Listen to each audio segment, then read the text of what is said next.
All right, let's get going. Good afternoon, everybody.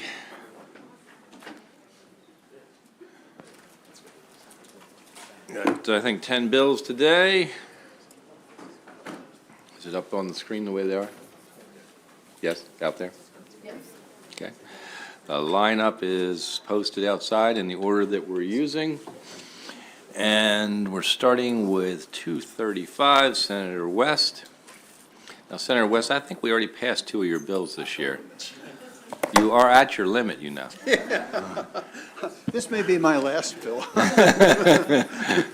Actually, I heard that one of the 2 bills you didn't pass because nobody could understand it. There was a little. We actually described it. We decided to create a work group on it. So hopefully this bill will be easier. I think I know how this one goes. Yes.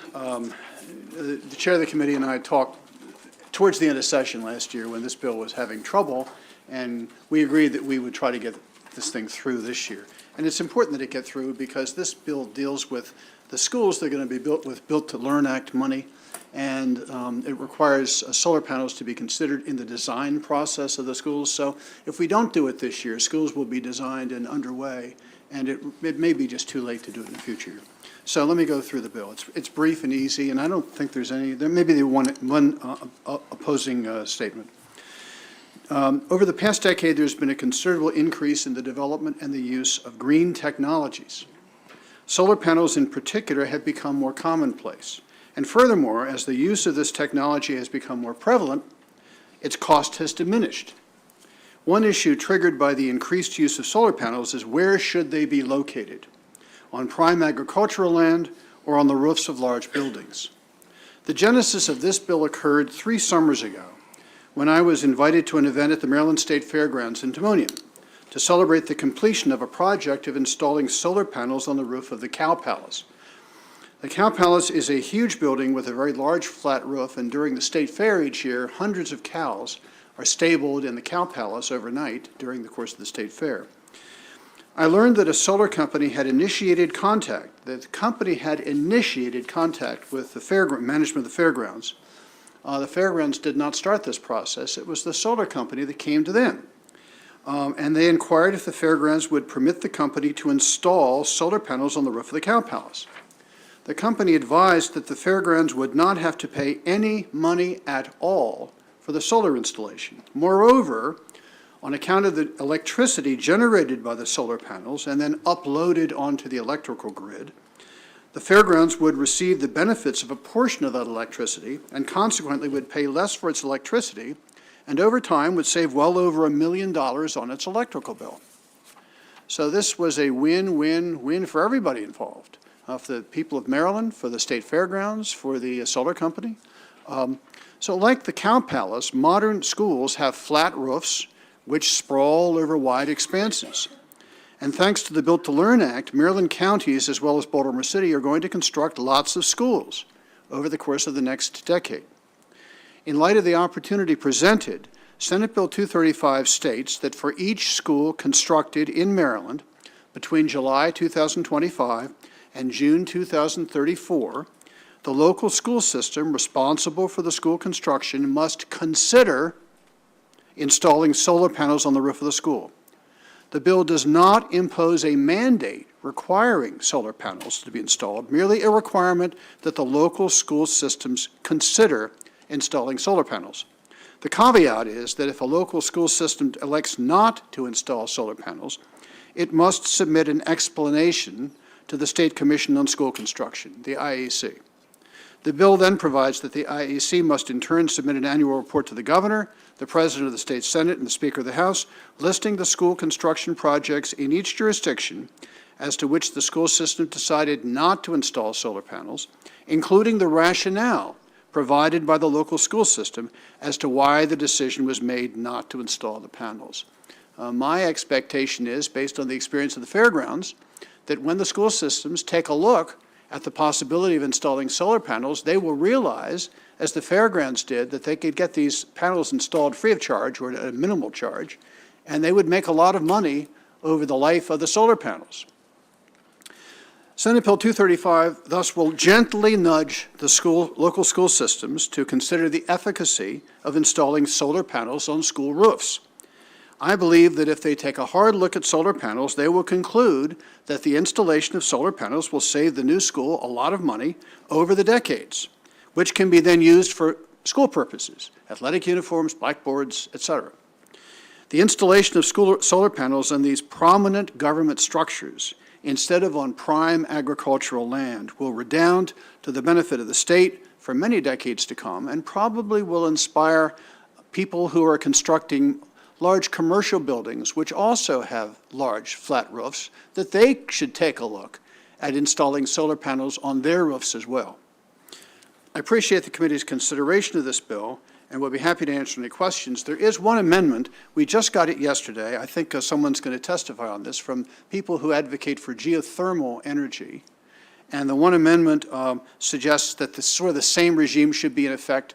The school should not only study solar panels, but also should study the efficacy of installing geothermal energy in the school. I'm not opposed to that amendment, but I don't want the amendment to cause this bill to go down to defeat because it gets too complicated. So I would urge the committee to pass this bill as it is, unless the committee wants to pass it with the geothermal language added, and I certainly would not object to that. Yes, sir. I think this bill is really very well intentioned, but with all the school systems that I currently talk to and have worked with, they're already looking at all this when and if they've got the money to build a building. They're already doing all of that. I'm just wondering if the legislation is necessary, that's all. Well, I've had a number of conversations over the three-year life of this bill, and a lot of people told me they think it is necessary. They think that typically the school boards, school systems, simply they do again what they've done before. There's not much out-of-the-box thinking. So if they've never put solar panels on roofs before, many of them simply won't consider doing that. They'll simply build the school the way they've always built the school.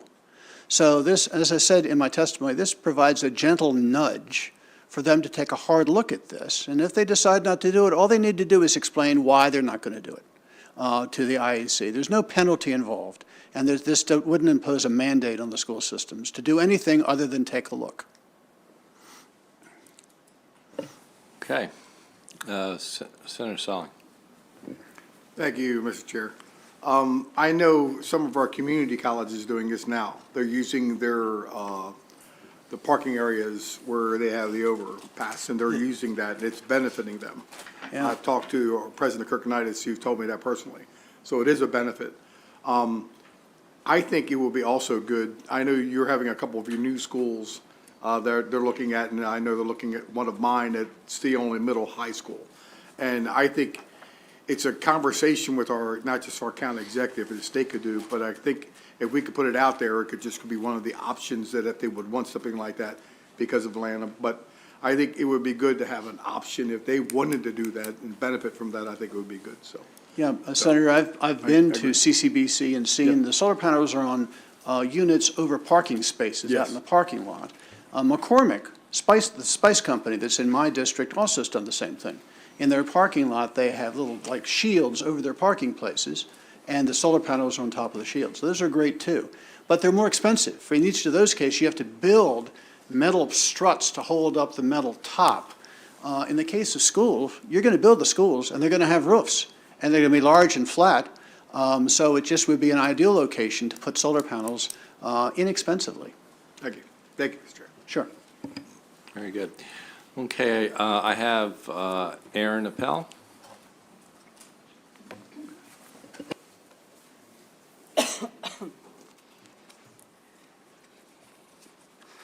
Good afternoon, Mr. Chairman and members. Thanks for the opportunity to speak to you today. I'm here on behalf of the Maryland Geothermal Association.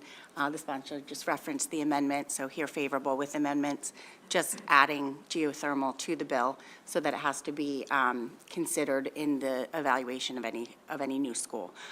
Essentially, you all added the language requiring, I think Senator King referenced it, and it's been in the code for some time, that this analysis be done for schools. But we're seeing that even though the analysis is being done, schools are just being built as they typically are. There was a school in Germantown, for example, recently, a middle school that the evaluation demonstrated that it was a projected, I think, $16 million in savings over the life cycle of the school should a geothermal system be installed.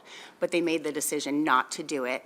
A lot of it was just doing what has always been done, but then the other portion was significant upfront cost for a geothermal system. The difference now is that in 2021, the legislature passed a geothermal carve-out, where it's now a required carve-out within Tier 1, making the geothermal RECs a lot more valuable. So now you'll have companies that will be coming in to finance these projects. You'll literally have the ability to install geothermal systems in schools at zero upfront cost, which was always the problem previously. And then the companies would then own the RECs and share a percentage of the cost savings with the school system. And also, just to point out, an HVAC system, geothermal includes an HVAC system, which is a required cost for every school built. So that's actually removing it off of the balance sheet for schools, which is a significant cost savings off of every school, essentially. You all have established really lofty goals as far as reducing and eliminating greenhouse gas emissions, as well as reliance on fossil fuels, and including geothermal would go a long way here. So would ask for a favorable. Okay, thank you very much. We have someone on virtual, David Gordon. Yes, thank you, Chairman Gazone and esteemed committee members. For the record, I'm David Gordon. I'm the Assistant General Manager of Maryland State Fair, and I'm here today to favorably support Senate Bill 234. Before 2020, I didn't know anything about solar, but that was the year that we started installing a 2.6 megawatt solar system that's comprised of over 7,000 individual panels that inhabit over 5 acres of rooftop on our cow palace and sheep and swine barn. This has been a great addition to the Maryland State Fair campus, and I think could be an idea that benefits school campuses as well statewide. So what are the benefits, you ask? Well, first, it's a positive environmental step, but there are also main reasons to consider for financial savings as well. Our system is a power purchase agreement where we're allowed to purchase all the power the system creates at a minimum of 15% below the market value. Over the first 15-year term of the period, it's supposed to save us $1.2 million. And if the system was owned, it could save even more. Additional entities can save thousands on the pesky fees you see on your normal electric bills. With solar, you don't pay generation charges or distribution charges as long as associated taxes. Finally, a huge advantage is that in the downtime when energy needs are low, like in the summer for a school system, all unused solar energy feeds back into the grid. And once a year, the electric company pays a credit back to those individuals. And this sum can be substantial. Schools, as well as the fairgrounds mission, is to educate, and solar works well in that endeavor too. Having monitoring stations that can give you real-time weather data, solar output, and efficiency of the system can be used as educational tools for students and patrons. In short, the fairgrounds has seen tremendous advantage in using solar power, so could newly constructed schools. There are clear environmental, financial, and educational advantages of these solar systems, and in the very least, they should be considered when constructing new schools. Thank you for your time, and I welcome any questions. Thank you very much. Any questions for any of the witnesses? Oh, yes.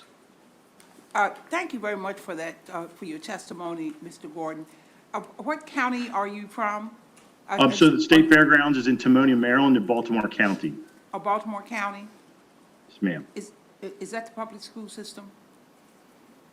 No, we're a 501c3 nonprofit. Oh, you're a nonprofit? Okay. Thank you very much. You're welcome. Okay. Thank you all very much. That concludes the hearing on that bill. We'll move on to Senator Jackson, 219, and you can bring if it looks like the number of people in favor, you want to bring up a panel? Yes, Mr. Chairman, if I could, have the panel join me.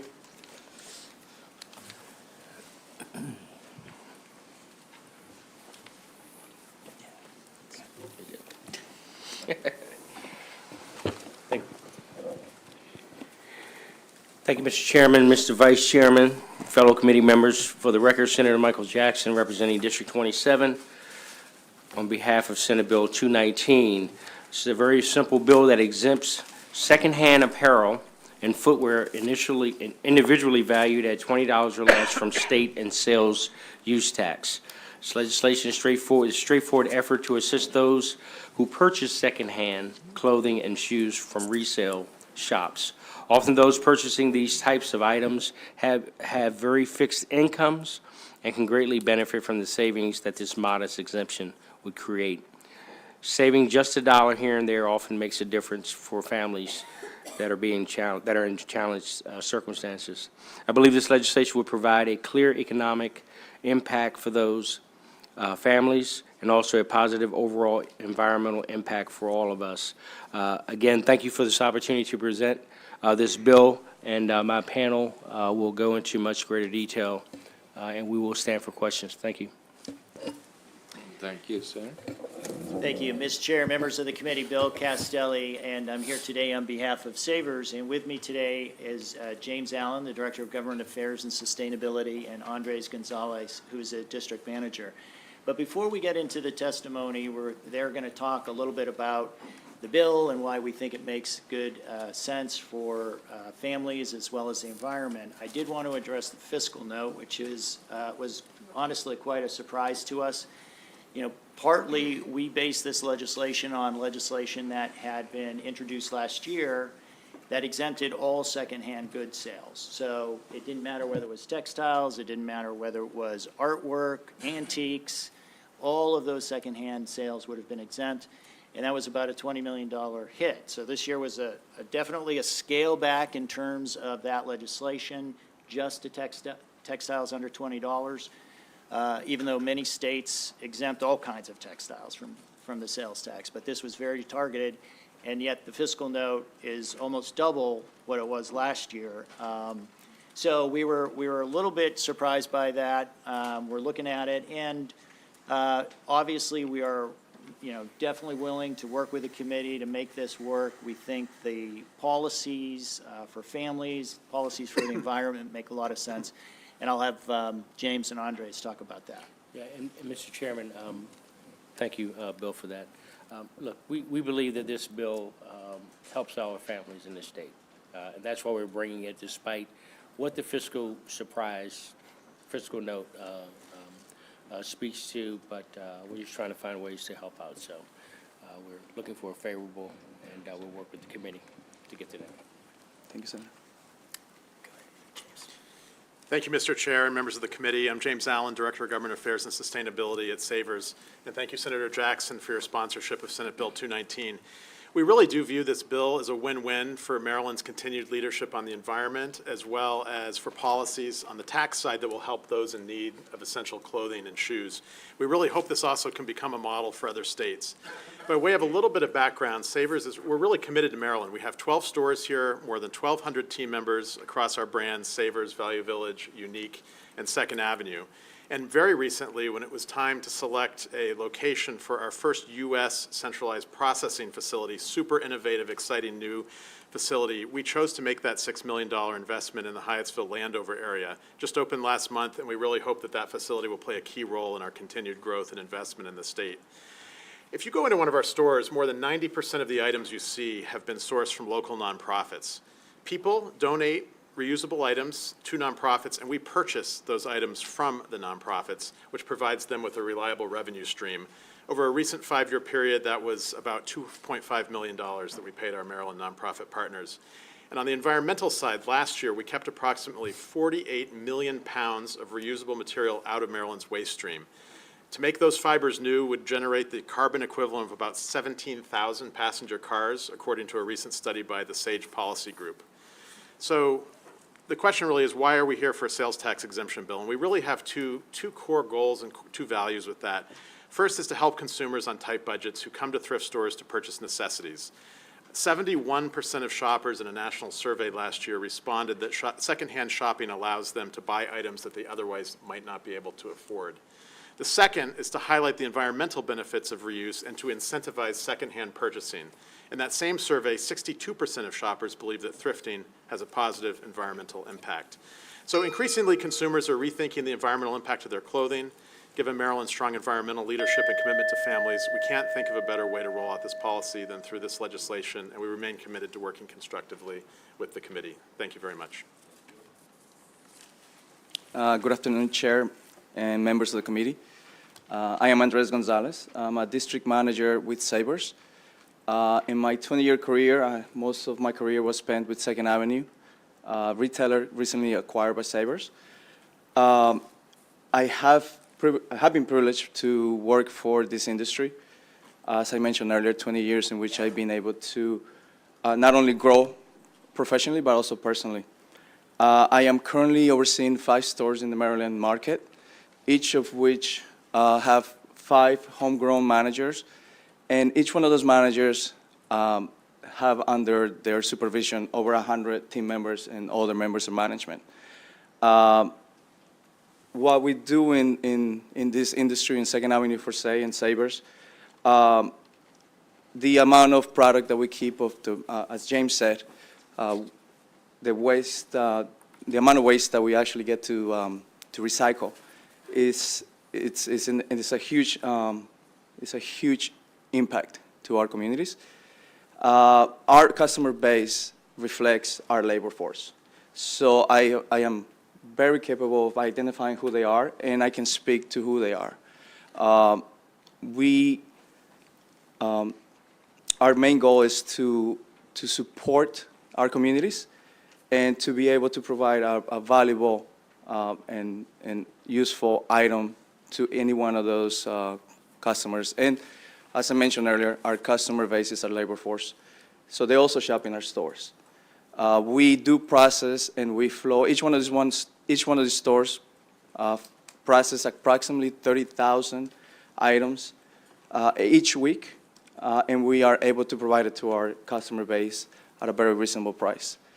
We have many different types of customers. We do have the customers that come in for the thrill of the hunt, but most importantly, we do have the customers that do benefit from high-value items at a very reasonable price. Thank you. Thank you. Questions from the committee? Thank you all very much. Thank you. Thank you. Move on to Senate Bill 239.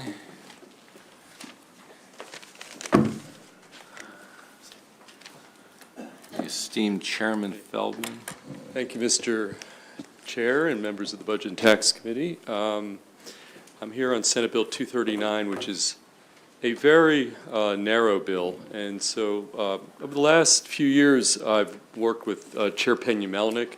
We've chaired a commission called the Maryland Health Insurance Coverage Protection Commission, which is core mission has been to reduce the number of uninsured in our state. And we've been successful from 13% 7-8 years ago to now under 6%. And so that in that process, we've had a lot of innovative, creative ideas. And the reason it's so important to cut down that rate of uninsured is every time somebody who has no health insurance goes and uses our system, goes to the ER room, the rest of us are picking up the tab. And that is a major problem. It drives up the healthcare costs for everybody else, and medical debt, single biggest contributor to bankruptcy in the United States and among Marylanders. So that an important state goal should be if there's low-hanging fruit there, we can drive that number down below 6% and further. Again, I think it has been and should continue to be an important state policy goal. So Senate Bill 239 is very narrow. It only applies to state employees. And let me give you some background, and then I'll tell you specifically what the bill does. So let's take the committee back to pre-same-sex marriage equality world, 2007, 2008. Maryland passed legislation, and if you recall, we didn't get till 2012 when we passed a marriage equality bill. January 1st, 2013, same-sex marriage became legal in Maryland. But back in 2007, 2008, we passed legislation that defined domestic partnerships. And if you look at the bill 239, you'll see what that means. It's defined in Maryland law very specifically. And at the time, it was largely directed to same-sex couples who were not legally entitled to get married at that time. And so there was legislation. We created this term, this phrase. It established domestic partner rights to make hospital visits, funeral arrangements, make property transfers without tax consequences. So that was in that timeline. And if you look at the fiscal note at the bottom of page 2, there also was there was a piece of legislation passed in the insurance article, section 15-403.2. And if you look at page 2 of the fiscal note, we passed a bill that provided that individual and group health insurance policies and contracts that allow family coverage must provide at the request of the insured the same benefits and eligibility guidelines that apply to other covered dependents for domestic partners or child dependents of domestic partners. That was in the law. The Attorney General's office, though, has advised me that that law that we passed back in '07 does not apply to state government. So what that provision you're looking at essentially says that everyone except state government must provide health insurance for domestic partners as defined in Maryland law. So what happened subsequently in 2009, Maryland put in place a policy for state employees in same-sex domestic partnerships that domestic partners would receive health care benefits. This started in 2019. There were no administrative issues or problems at the time applying that definition, adding domestic partners of state employees to the group of eligible folks to receive health insurance from the state. We get to 2012, the General Assembly passed the Civil Marriage Protection Act, and same-sex marriage became legal in Maryland as of January 1st, 2013. And at that moment, the state of Maryland repealed that policy. So same-sex domestic partners of our state employees were not, at that point moving forward, eligible to receive health care benefits and have not been eligible ever since that time. One other bit of sort of context here is the highest demographic in Maryland and in the United States of folks who do drop their health insurance is 18 to 34. In fact, we have legislation that I put in 2 years ago, a pilot program that we're going to extend, providing subsidies for folks in the 18 to 34 branch. That's our group that we want to make sure come into the fold, get health insurance. That's a sort of, it's been very successful. After 2 years, we have 47,000 new Marylanders in that 18 to 34 bracket that are taking advantage of this subsidy that we have in place. Another trend in that very same group, 18 to 34 and even older, and this is a trend in Maryland and in the United States, fewer young people are actually getting married, and others are waiting longer, according to Pew Research. So creating some more opportunities for folks in that age group, in that category, to get health insurance is good public policy. So putting all that together, Mr. Chair, back to Senate Bill 239, there's a growing trend around the United States to provide coverage to employees' domestic partners, a term, again, defined in Maryland as far back as 2008 and is incorporated into the bill, Senate Bill 239, to do that just as we did do back in the 2009 to 2013 time frame, although then it was limited to same-sex domestic partners. Baltimore City, the District of Columbia provide coverage for their employees' domestic partners, and now we have 8 states, Hawaii, Vermont, Nevada, Oregon, Colorado, New Jersey, Illinois, California, Maine, that do that at the state level for their state employees. And we have 7 states not only provide health benefits, but have passed laws requiring that domestic partners receive all the same rights, protections, and benefits accorded to marriage, even beyond health benefits. And in the private sector, there's a lot of data that among Fortune 500 companies, we've got a majority of companies, 500 or more employees, offer domestic partner benefits. Fortune 500 companies, 66%. And here in Maryland, we have that law that I referenced earlier that does not apply to the state. So the number, we can't find out exactly how many private sector companies in Maryland already offer it, but because of that law in place, it's probably higher than the national average. So the reality is that because the number of people we're talking about in this bill by adding domestic partners to who's eligible to get benefits is going to be small. Back when we were talking about same-sex marriage couples, it was a big number, but now the number is going to be much, much smaller because those couples can get married if they want. And just for a little comparative, right now in 2021, if you look at California, there are 175,000 marriages in California in 2021, but only 8,000 people were registered as domestic partners. So it's a much smaller, so when we talk about administrative burdens on the state, it really should be a very, very small universe of folks. And Oregon, 24,000 marriages in 2021, 57 registered domestic partners. So, Mr. Chair, members of the committee, this is a very, very narrow bill. All this does is it only applies to state employees. We're just following 8 other states, Baltimore City, to extend health benefits currently provided to Maryland state employees and their spouses to include and apply to parties who have entered into domestic partnerships as defined in Maryland law. That's all the bill does. It's very narrow, very specific. And with that, Mr. Chair, I'll ask for a favorable report on Senate Bill 239. And this, one of these issues, this is Caroline Hecker, who is in Team Feldman office here, and I think wanted to at least have an opportunity to explain why this is an important bill as well. Sure.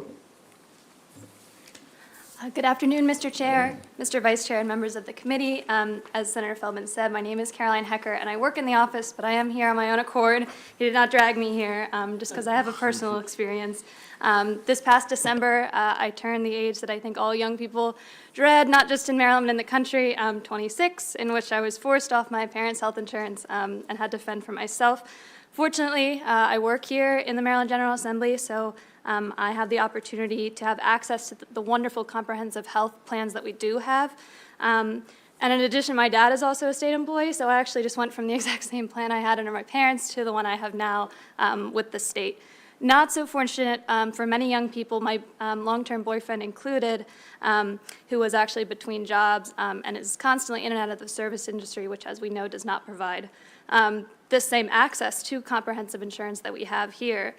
So I did hear from a friend in Florida that she and her fiance are on the same health insurance plan because they were able to register as domestic partners. I said, great, maybe this is an opportunity for me to check this out. So when it came time for me to enroll in my health insurance plan, I inquired about whether or not we could establish a domestic partnership and be on the plan together.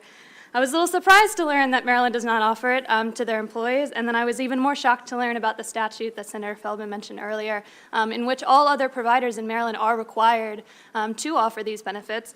For whatever reason, the Maryland State Employee Program is exempt, so that's why we're here. Young people may not be getting married, but we do need health insurance. So thank you for your time. Thank you. Thank you for sharing your story. Questions? Senator Rosebeth. Quick question. Great bill, I'm for it, but I forget what the definition in the law is of domestic partner. It should be right in the bill. It's in the Health General article. I can read it out if you wanted. Yeah, that'd be great. So, Health General. So, as defined in Maryland, you have to be at least 18 years old. You're not related to each other by blood or marriage within 4 degrees, are not married or in a civil union or domestic partnership with any other person, and you agree to be in a relationship of mutual interdependence with each other, where you contribute to the maintenance and support of the relationship. And then there is a requirement that you provide 2 of the following documents, and they're listed. It ranges from listing someone as a primary beneficiary of a pension plan, being on a joint lease, things of that nature. And then you also are, it looks like in the law, required to provide an affidavit signed under penalty of perjury that you establish that Gotcha. partnership. No, that's very helpful. Sure. And who are you registering with, or who are you telling that to? That's a good question. So my understanding is it'll be the same way that it was done before. So the Department of Budget and Management will process the documents to decide whether or not a domestic partnership So you submit it basically requirements. to HR? I'm sorry? You basically submit it to the HR office? Yes, that's my understanding. Gotcha. Yep. Okay, thank you. And just to reiterate, for 4 years, from 2009 to 13, there was a process very much in place. Gotcha. Thank you very much. Thank you. Very good. Senator Corbin. Thank you. Just clarification, I think I heard at the end, I know you said it was for state employees only, because I think I heard that on private insurance, it's already offered. Is that that correct? Yes, so there is a statute that Senator Feldman mentioned, and we can get you the exact statute if needed. But so all other insurance providers that operate in Maryland right now are required to offer domestic So there, if partner you didn't work for the benefits. state of Maryland, you worked for XYZ company that had a Right. private plan, you would be eligible. You should Is that be, yes. I mean, under the law, if the policyholder asks, you should be provided with those benefits. And just for your reference, I don't know if you can pull up the fiscal note. Yeah, I'm The looking fiscal at it. note actually says verbatim what that law says on the bottom of page 2 of the fiscal note. So but I would say even in those states where it's doesn't have a statute like that, I cited a majority of private sector employers do offer it nationally. Thank you. Very good. Thank you very much. Thank you. Senator McCray, you ready? All right. 217 and 218.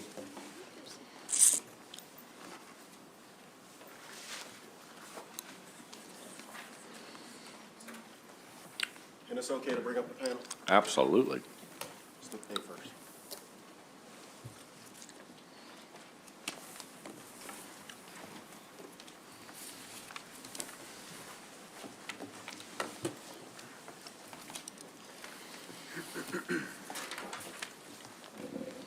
Mr. Chairman, Mr. Vice Chairman, members of my committee, for the record, Corey McCray, Senator for the 45th Legislative District. I sit here before you in reference to Senate Bill 217, Transit Commuter Bus Service Procurement Process. I'm joined by my friend Brett Leiniger, Scott Henry, and John Henry, just in reference to many conversations that we have over the last couple of years, Mr. Chairman, about our commuter bus service and how some of the contracts are allocated. This has to do with safety, this has to do with how you treat people, this has to do with just the conditions of our state. We all know, Mr. Chairman, that there are 2 ways that you can go about doing the procurement process. That can be competitive sealed bids, which is what currently takes place. But what we're looking to do is competitive sealed proposals. And when I look at competitive sealed bids versus competitive sealed proposals, I look at it versus the lowest bid versus the best value. When you have the best value, you take a multitude of things in consideration versus the price from that standpoint. And that's why I raised it in reference to safety. Who are the contractors? Did they have lawsuits against them previous to them having that contract? We have rules where you have to have the buses for a certain period of time, or not older buses from that standpoint. All these things are taken into consideration when you think about that proposal. I laughed a little bit when I read the fiscal note, Mr. Chairman, because when it even talked about the proposals and the 2 that we get to decide from, they said that the competitive sale proposals, which is the one we're not doing at this moment, is the preferred one. And it also dug into lowest bid versus best value. Mr. Chairman, I could talk on and on about this process, but I think that the subject matter experts will be a great opportunity for us to be able to hear from. Thank you. Thank you, Mr. Chairman and members of the committee, and thanks to Senator McCray for sponsoring the legislation. He gave a great introduction. Mart's Gold Line is here today. It's a 5th-generation bus company owned and operated by Scott and John Henry. Mart's has been providing commuter bus services to the MTA since 2010 and has been operated in Maryland for about 50 years. They've taken great pride in complying with MTA's appropriately stringent contractual requirements pertaining to safety and maintenance of buses, while maintaining the timeliness requirements with an overall score of over 98% prior to COVID by the MTA. Unfortunately, over the past several years, the focus has been just on low price, as the senator said. This legislation would require the MTA to consider creative proposals and look just beyond the price and what's the best value to the state. I just wanted to, I had some additional prepared remarks, but if I look at, draw your attention to paragraph 4 of the Department of Transportation's testimony. They give an accurate depiction of the history of how this procurement has gone. It used to be that service providers operated state-owned buses, and over time that changed so that they're operating their own buses. And the last sentence of that paragraph says, because of this scope change, there are currently little to no technical elements other than the contractor's ability to provide service upon which the MTA needs to evaluate bidders. With all due respect, this shows really a lack of understanding and appreciation for the nuances that go into really any industry that comes before you all. There are always innovations and always moving parts, especially in the transportation sector in this day and age. So with that, I have Scott Henry, who's the CEO of Mart's Gold Line, to talk about some of those creative ideas, and then John Henry, who's the Vice President of Business Operations, is available to answer any questions. Thank you. Thank you, Brett, and thank you, Chairman Gazzoni, and thank you, Senator McRae, for sponsoring this bill.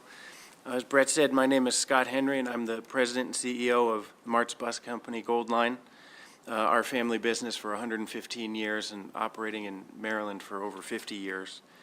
I really appreciate the opportunity to speak today on behalf of this bill and would like to just briefly discuss how this proposed change in the MTA procurement process would improve the overall level of service for Maryland commuters and provide better value for Maryland taxpayers. By establishing statutory requirements to consider qualitative factors, it would create a much healthier procurement environment for everyone involved. And the idea would be that it would enable creative approaches to the transportation challenges that commuter bus customers face today. And it would, actually encourage more competition in the space and allow for smaller family businesses like ours to have a better chance to win contracts like these. The hope is that this will also foster a true partnership with private commuter bus operators and the MTA based on communication, collaboration, and commitment to providing safe, reliable, and courteous service that has been our company's mission for 115 years, and most notably at an affordable price to the general public. Requiring qualitative assessment rather than simply lowest bid would ultimately serve the best interests of everyone involved by allowing for reasonable risk sharing on significant variable costs like fuel and importantly on labor. And it would foster an environment, again, where creative solutions can be proposed and seriously considered, where now without any guidance on procurement, the MTA may feel compelled to simply go with the lowest bid, regardless of other factors like safety, maintenance program, employee engagement and benefits, and other very important aspects of the service. Thank you very much. John is just here available for questions. Questions for the panel? Thank you all very much. Good. Thank you very much. So the next bill is 218, and Finance is second on this, and Senator Guile has joined us.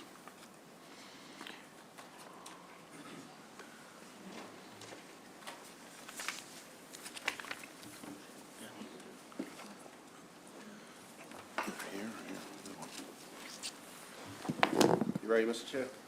I am ready. I see how to buy it. Thank you again, Mr. Chair. Just for the record, my name is Corey McRae. I'm the senator for the 45th Legislative District. And today I'm joined by my friends Patrick Moran, Charik Vish, and it looks like the lawyer David. But and I've known him for like 15, 20 years. So David Mayer. But this bill is heavy on my heart, Mr. Chair. I come to you in reference to Senate Bill 218, Arbitration Reform for State Employees Act of 2023. Mr. Chair, it's no stranger to my colleagues that I'm a member of a union, and I'm a member of the International Brotherhood of Electrical Workers. And being a member of the International Brotherhood of Electrical Workers, we have what we are trying to attempt to have for our state employees at this moment is what we call bond and arbitration. And bond and arbitration within the IBW, while I've been there for the last 20 plus years, has only been used once. We bargain every 3 years, and we went to what we call Council of Industrial Relationships, where we have a neutral arbitrator, but it's only been used once. I look at binding arbitration as a fair process by making sure that everybody submits the information that's necessary to be able to make the case in reference to how we move forward when we're bargaining and meet that impasse, meet that stalemate from that standpoint. I think that this also puts teeth. It lets our workers know that we do respect them as we move forward. But most importantly, I just wanted to reiterate, I think that it's a fair process. Mr. Chair, while binding arbitration is in there, there is a budget component within the bill. And there is a piece in there where a constitutional amendment will be put forward to the voters to make sure that they agreed as we go forward and think about what does binding arbitration look like for our state workers. Mr. Chair, as stated in the previous one, I can do it justice, but I do think that they can do it better, so I would just like to call up my friends, Cherish, Pat, and our lawyer. Thank you. Good afternoon, committee members. My name is Cherish Vick. I am the Secretary Treasurer of AFSCME Council 3, as well as for AFSCME Local 112, which represents the Department of Human Resources employees. I work as a family service caseworker, too, in adult services in Prince George's County, and I'm also a member of our bargaining team. I've worked for the state for almost 15 years, and I'm asking for your support for Senate Bill 218. I have a tough but critical job for the state of Maryland, and I love what I do. My coworkers and I provide case management services for Maryland's most vulnerable adults during some of the worst times in their lives. We help adults who may have been victims of gun violence adjust to a new life when they can no longer physically do the things that they were once able to do, and we protect vulnerable seniors from abuse. Each and every time I stand before a client in these challenging times, I'm so proud that I get to represent the state of Maryland when they need us most. But the pride I take in working for the state too often became dampened after leaving contract negotiations with my employer these last 8 years. Our team would do careful analysis of the budget and of the needs of our members and would present reasonable proposals. But the administration sitting across the table from us would just keep saying no and would show up to bargaining sessions unprepared. Even when the state had a big surplus in 2018 and a fact finder found that the state could afford to give us a 2% COLA we were asking for, there was nothing in the budget for state employees. It was like they didn't care about our daily struggles or how to make this tough work we all do every day even a tiny bit better. And worst of all, because we have no effective way of breaking an impasse, there was nothing we could do to make them take us seriously. The result now is record staffing vacancies and caseloads that are just too high to effectively serve our clients. Binding arbitration is a process that we need when we are at an impasse, and I ask for your support of this bill. Thank you, Mr. Chairman, Mr. Vice Chair, and members of the committee. My name is Patrick Moran. I'm the president of AFSCME Maryland. We represent state, higher education, county, and municipal employees across the state of Maryland. And I want to thank Senator McCray for sponsoring this piece of legislation. AFSCME Council 3 supports Senate Bill 218. In Maryland, for decades, state employees at the Maryland Transit Administration have had binding arbitration, and the process works incredibly well. County and municipal employees in 8 jurisdictions also have binding arbitration through their charters and local laws. Anne Arundel County, Baltimore City, Baltimore County, Frederick County, Howard County, Montgomery County, Prince George's County, and the town of Ocean City. As it currently stands during negotiations with the state or any of the public higher education institutions, the process can go on where each side can continue to say no, and then eventually management implements their proposals without any justification or without any way to resolve the proposal. The union is basically stuck with and the members, most importantly, are stuck with those proposals when they implement them. Look, the linchpin of collective bargaining is a mutual understanding and respect for the process itself, where finding common ground through deliberation and compromise is acknowledged by all parties. Clearly, that is not the case in state and higher education bargaining across Maryland at this moment. There are 25 states that have collective bargaining. There only a couple, Maryland being one of them. Florida, we're in league with Florida and those wonderful people down there that do not have a process to resolve negotiations. This is about equity, this is about fairness, and I do want to acknowledge the legislature's role in helping state employees during the last 8 years and these tough times, but again, in the name of equity and fairness, we do ask for a favorable report on Senate Bill 218. Thank you.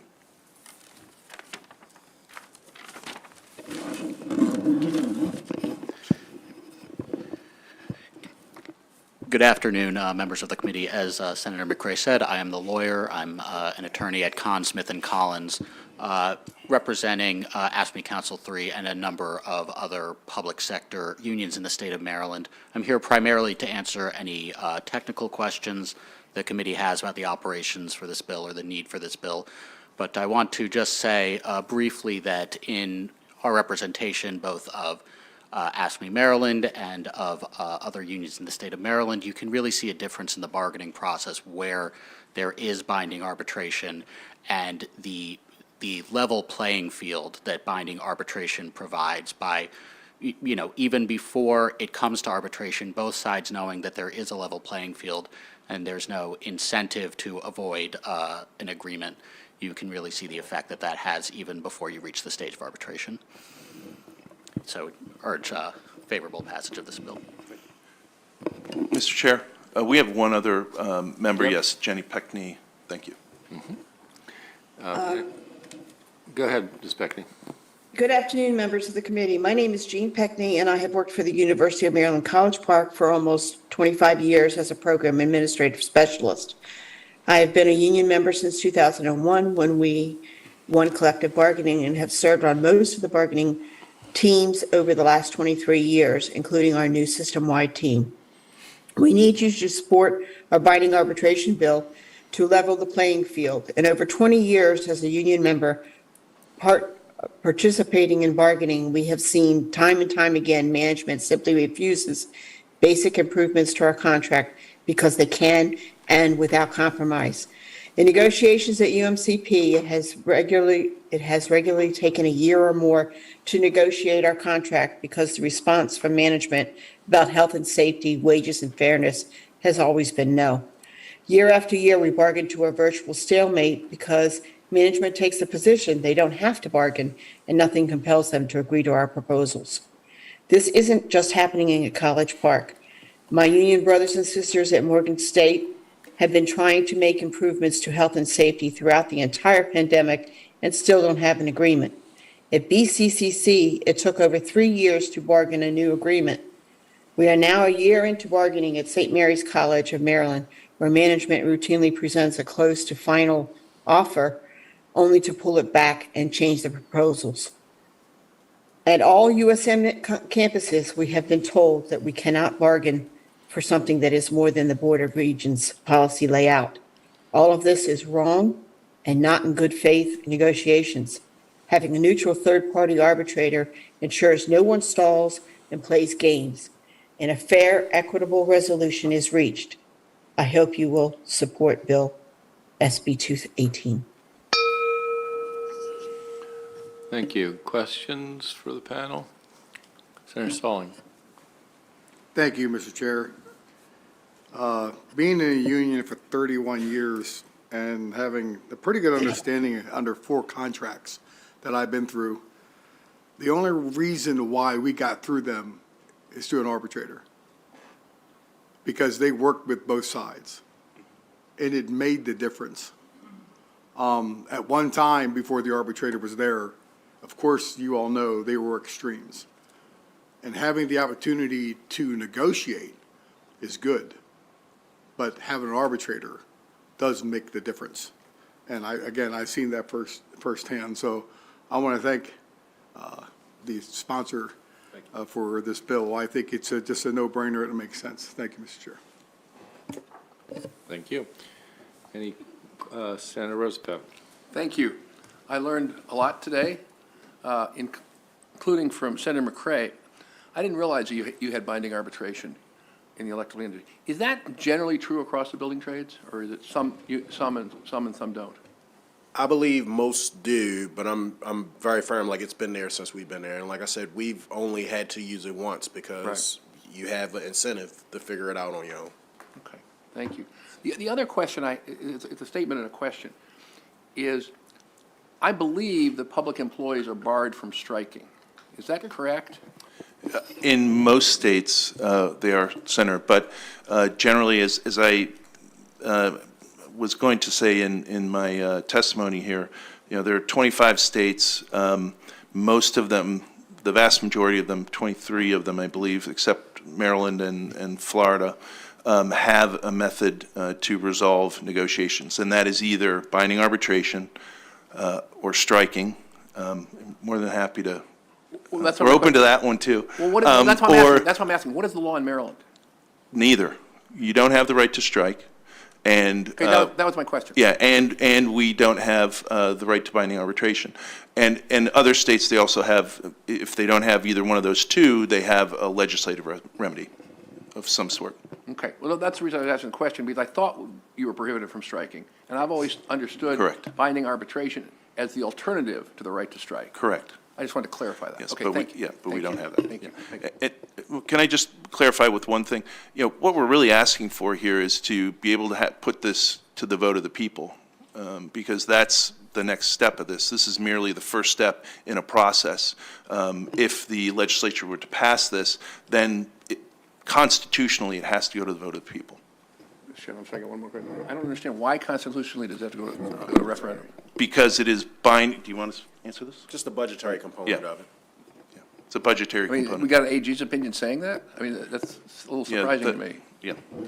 So in order for the arbitration to be binding on the state, the way it has worked in Maryland is that there has to be a constitutional provision to do that. So if you see in the counties that have binding arbitration, there's a Maryland Supreme Court ruling stating how that has to be done. They have to do it through their charter and then through enabling legislation.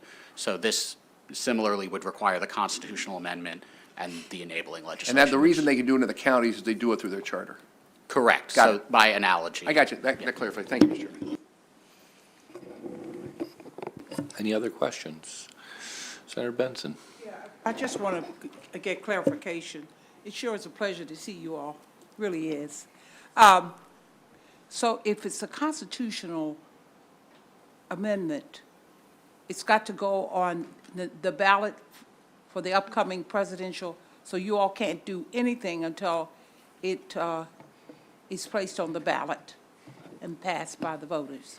Yes, ma'am. Thank you. Thank you, Senator. Other questions for this panel? Thank you all very much. Thank you. Appreciate it. We have two people signed up from the university system. Patrick Hogan. Maybe I have one person.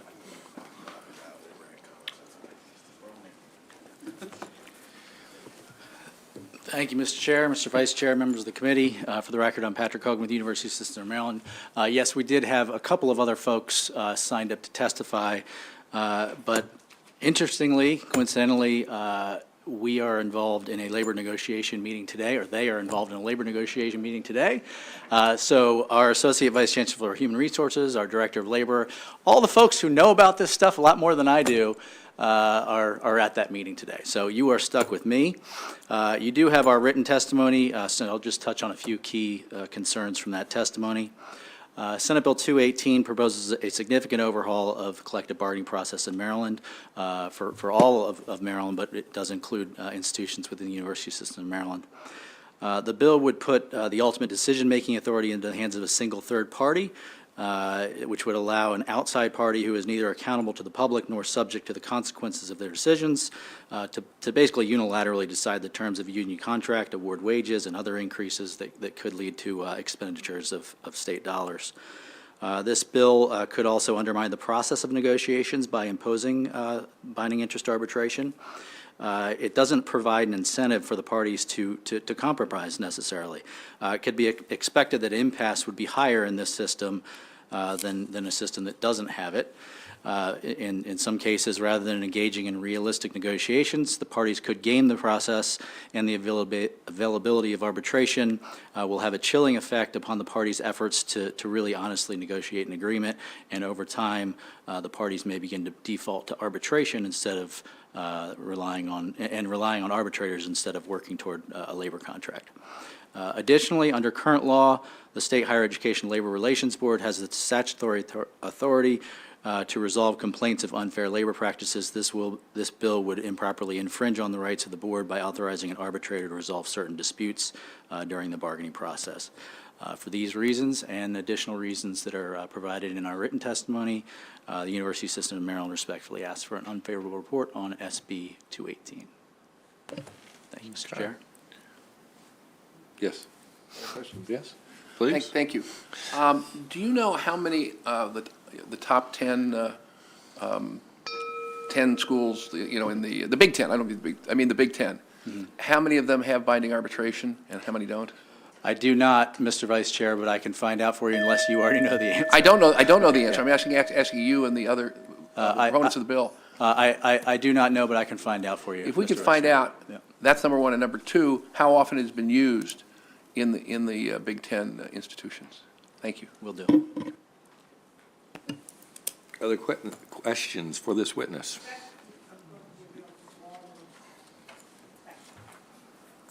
Okay. Thank you very much. Thank you. All right, moving right along. The next four bills are from the comptroller. And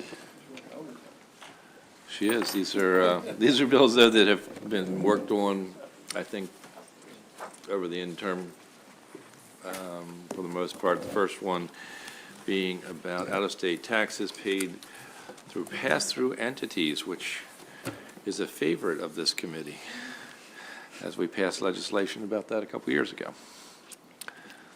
If I may, thank you, Mr. Chair, Mr. Vice Chair, members of the committee. My name is Krista Sermon. I am the Deputy Director of the Legal Division of the Comptroller of Maryland.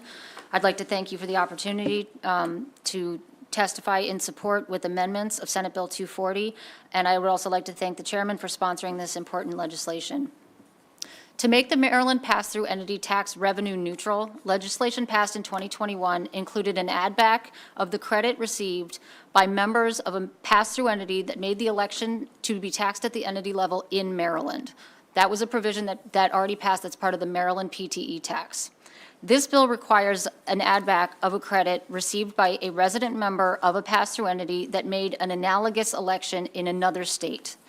This will have the effect of preventing the member from getting a double benefit of a credit for taxes paid to that state and the flow-through deduction that they're getting on their income in that state.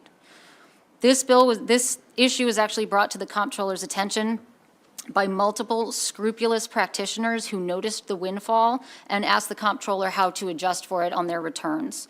Up until now, there was no way to adjust for that revenue loss. This bill is necessary to prevent future revenue loss based on resident members that are getting a credit and a deduction for taxes paid to another state by an electing PTE. Upon recent review of the language in this bill, the comptroller believes the amendments submitted would better capture the correct amount of the add-back, and for that reason, the comptroller requests the adoption of these amendments and a favorable report on the bill. So how much were we losing? It's hard to say because of the way these taxes are reported. The way that a resident's tax liability is calculated is we take all of their income from all states and calculate their tax liability and then give them a credit for taxes they've paid on that same income to another state without looking through each return to see what portion of the credit from the other state is based on a PTE tax as opposed to some other type of credit or estimated taxes paid. It's hard to say exactly. There isn't an efficient data inquiry to make to estimate it, but I can say that with 31 states enacting a PTE level tax that's similar to Maryland's, this bill is necessary to prevent future revenue loss, to prevent resident members of PTEs that are electing in other states from getting a deduction and a credit.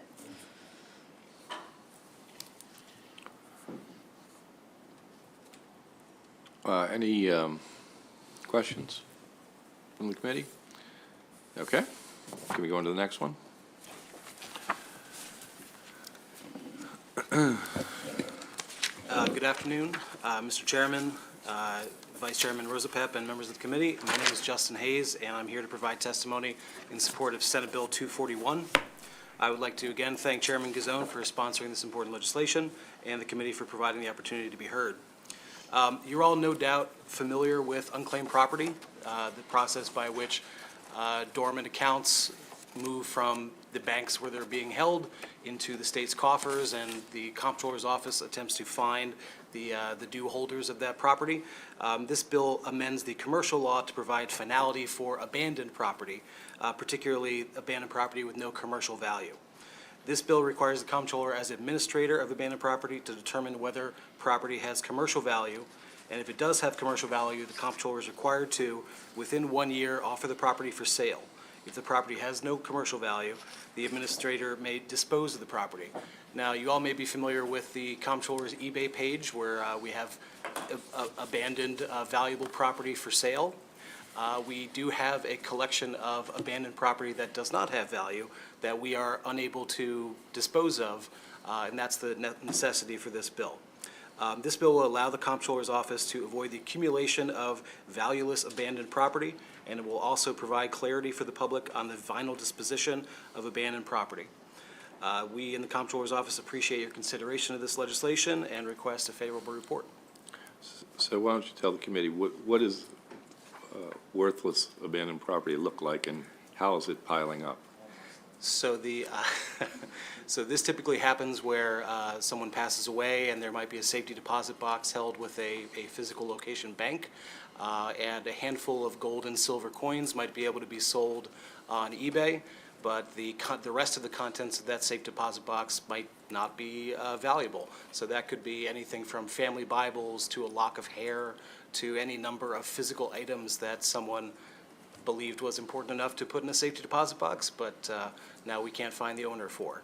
So we are growing a collection of such items in the comptroller's office, and we would like the legal permission to find another purpose for them. Very good. Questions? Okay, let's go on to the next one. Oh, I'm sorry. Yeah. Clarify what you mean by a certain manner. Disposing of in a certain manner. How do you define certain manner? I believe in some cases they would be simply disposed of. It would simply be trashed, depending on that. But there is a provision that requires us to basically account for the property and see what may or may not have either historic or other value. Auction? I'm sorry? Could they have a public auction? Well, that's part of the process already. That's a part of a certain manner? Correct, yes. Oh, thank you. Deborah Gorman here, also from the comptroller's office. I would add, the provisions in the bill allow for us, again, we do have an auction-type process for things where we have determined there is commercial value, there is a monetary value to these things. But the other options, if there was no monetary value determined, we could return it to the holder if we thought that there was a better chance of reuniting the owner with their property that way, destroy it, or otherwise dispose of the property. So there is another option in there to try and get them back to the rightful owners. Thank you very much.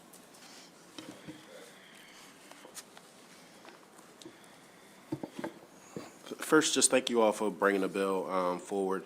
I see in here that it's within 1 year, so I guess 364 days, but do you think that that's the appropriate time in reference to things starting to be auctioned? I would think so. We typically, we typically hold these pieces of property and accounts for many years at a time. So trying to dispose of it within a year seems a reasonable amount of time. We could certainly listen to amendments if there's a longer period of time or shorter, if you'd like. I don't know what the appropriate amount of time is. That's why I was trying to figure out the folks that did a little bit of background, but I do want to be sensitive to the folks that may come back. And I'm not sure that, the fiscal note says 1 year after delivery, but I'm also not sure. The newspaper piece of it, I do believe that we're moving in a different direction in reference to just technology. I do think that folks are more susceptible to going onto their computers, but I do represent a certain part of my population that hasn't moved in that direction also. And I appreciate that you all have reasonable notice, but could you just speak a little bit more to the thought that was put into that piece of it, just to make sure that we're protecting our seniors and folks that may not always be, have that access to what we may assume is reasonable, but from that standpoint? Well, I would say in addition to, we have our online publication, as all states do. You know, we make attempts throughout the year to do outreach. You know, earlier we heard from someone from the Maryland Fair when they were talking about the solar panels on the roof. That is one of our favorite places to go every year. But we also appear at county fairs. We have done some local events at various county, you know, non-fair type county events and things. We embrace this part of our mission, reuniting people with their property. We are looking in this bill, though, for some finality to that property, which we have not determined that there's any monetary value. And I would just add that prior to the property coming to us at the comptroller's office, the holders of this property have had it for a number of years, with an option for the folks to try and get it that way. It's only after it's turned over to us, and we have made those attempts. I do think, as Justin indicated, if the committee were to feel that some other period of time would be appropriate, we would be open to hearing that. We are just looking for some sort of finality versus that we have to retain this property indefinitely. That has gotten to the volume where it's a little bit burdensome on the agency. Mr. Chair, my last question. Can you give like an equivalent to, so we know what newspapers are, they've been around forever, like what would be the equivalent outside of going online and the fairs that you talked about as reasonable notice? I mean, there could be television advertisements or radio advertisements, you know, depending on funding as a possibility. And I think we would also certainly be open to any other outreach options. Okay, thank you, Mr. Chair. Senator Zucker. Thank you very much, Mr. Chairman. Don't you all send out mailing notice too? We do send mailing notices, Right. absolutely. So it's, my understanding is TV, public publicity, newspapers, mailings, flares, right? All right. How about we just step back for a minute? I think maybe the piece that may be missing here is just in a normal circumstance, you found that gold coin in the box, right? What's your process for declaring that, and how long do you hold that before it's declared abandoned and you give public notice? So say, for example, it was in a safety deposit box. The banks got that for 2 years with no activity whatsoever before they're turning that over to the state.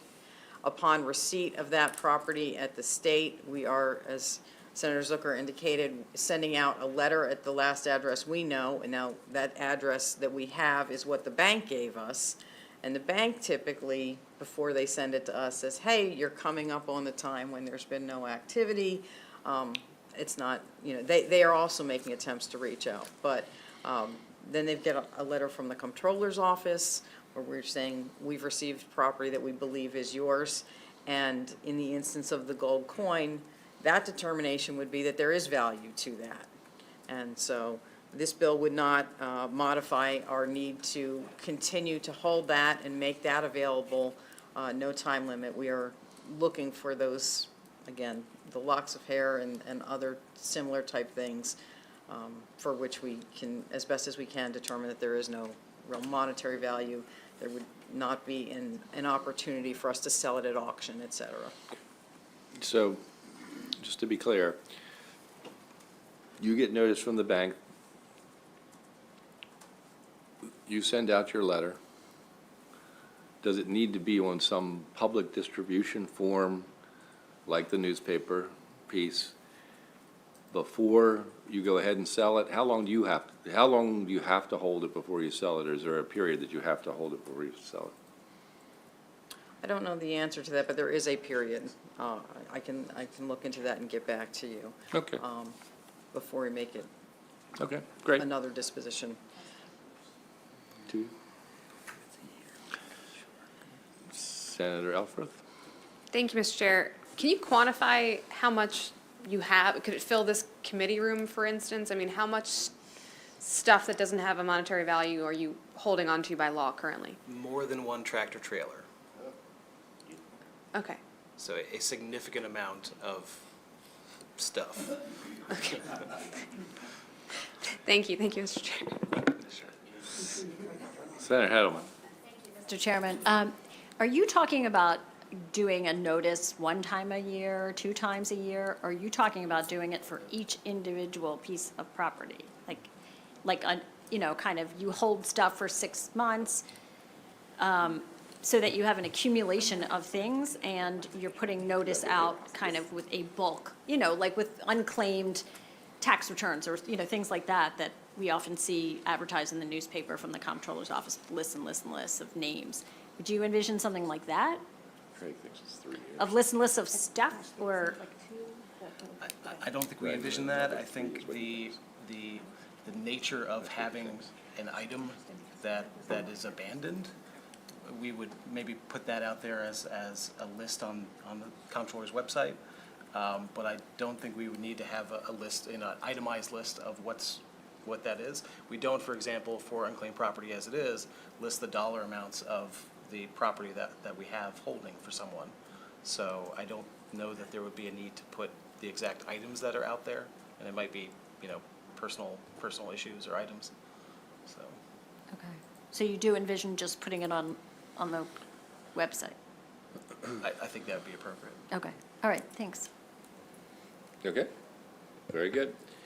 Well, let's move on to the next one. 242, Work Opportunity Tax Credit, technical correction. Love those.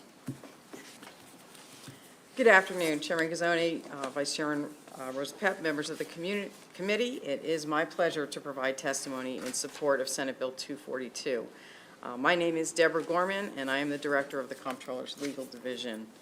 I would particularly like to thank the Chairman for his sponsorship of this bill.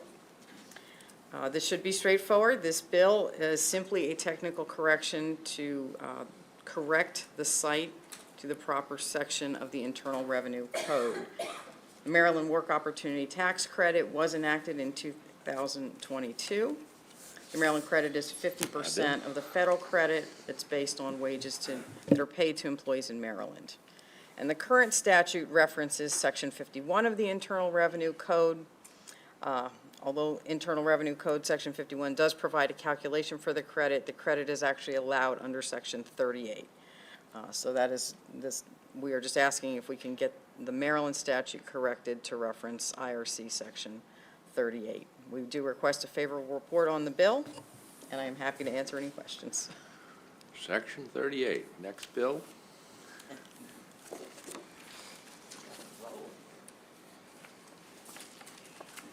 $243.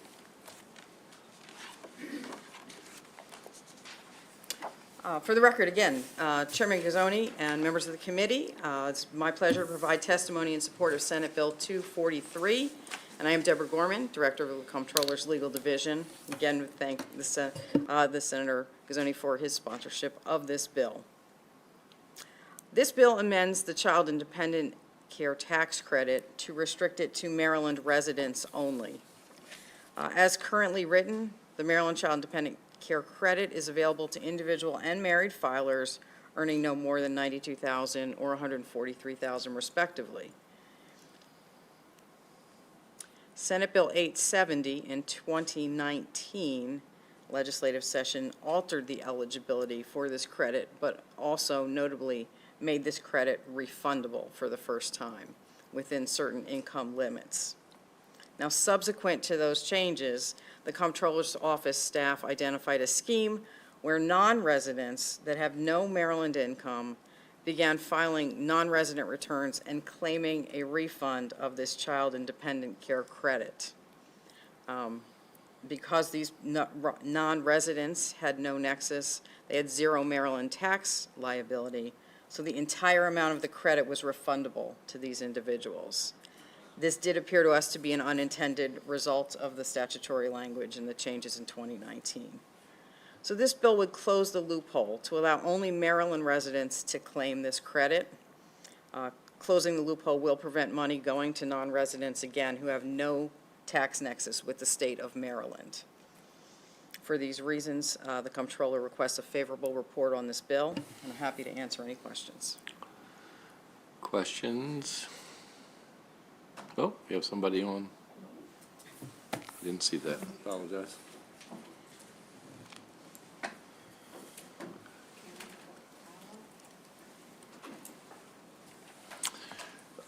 Ms. Kala? Yes, thank you, Chair Gazone and members of the Senate Budget and Taxation Committee. I'm Karen Calla, and I'm a member of the AARP Maryland Executive Council and a resident of Anne Arundel County. I also helped care for my father in his own home for the last 5 of his 95 years, so this bill has great significance to me, and we're thankful that you are moving forward with this. I'd just like to say that AARP Maryland does support this, and we thank you again. But in 2021, Blue Cross Blue Shield estimated the total cost of uncompensated care by family givers to be $470 million. This was calculated assuming that 41 million caregivers provided an average of 16 hours of care per week. 61% of family caregivers are women, 54% are 50 or older, and those most likely to provide care for 5 years or longer are caregivers at the age of 50 or 64. More than 3 out of 4 caregivers had out-of-pocket costs related to caregiving, spending an average $7,000 per year or nearly $20,000 of their income. The uncompensated care hours, as everyone knows, are often spent assisting those in need of care on top of a full-time job and on top of family responsibilities. And it comes out of the pockets of those with the least amount of expendable resources. And so we thank you for putting forth this bill, trying to make it financially viable for the state to continue doing this. And if there are any questions, then Tammy Bresnahan would be happy to answer. So thank you for this opportunity. Thank you very much. Any questions for anyone who's testified on this? Senator? Just a quick question. How much have we lost because of this? Any clue? We have not lost dollars out the door because we are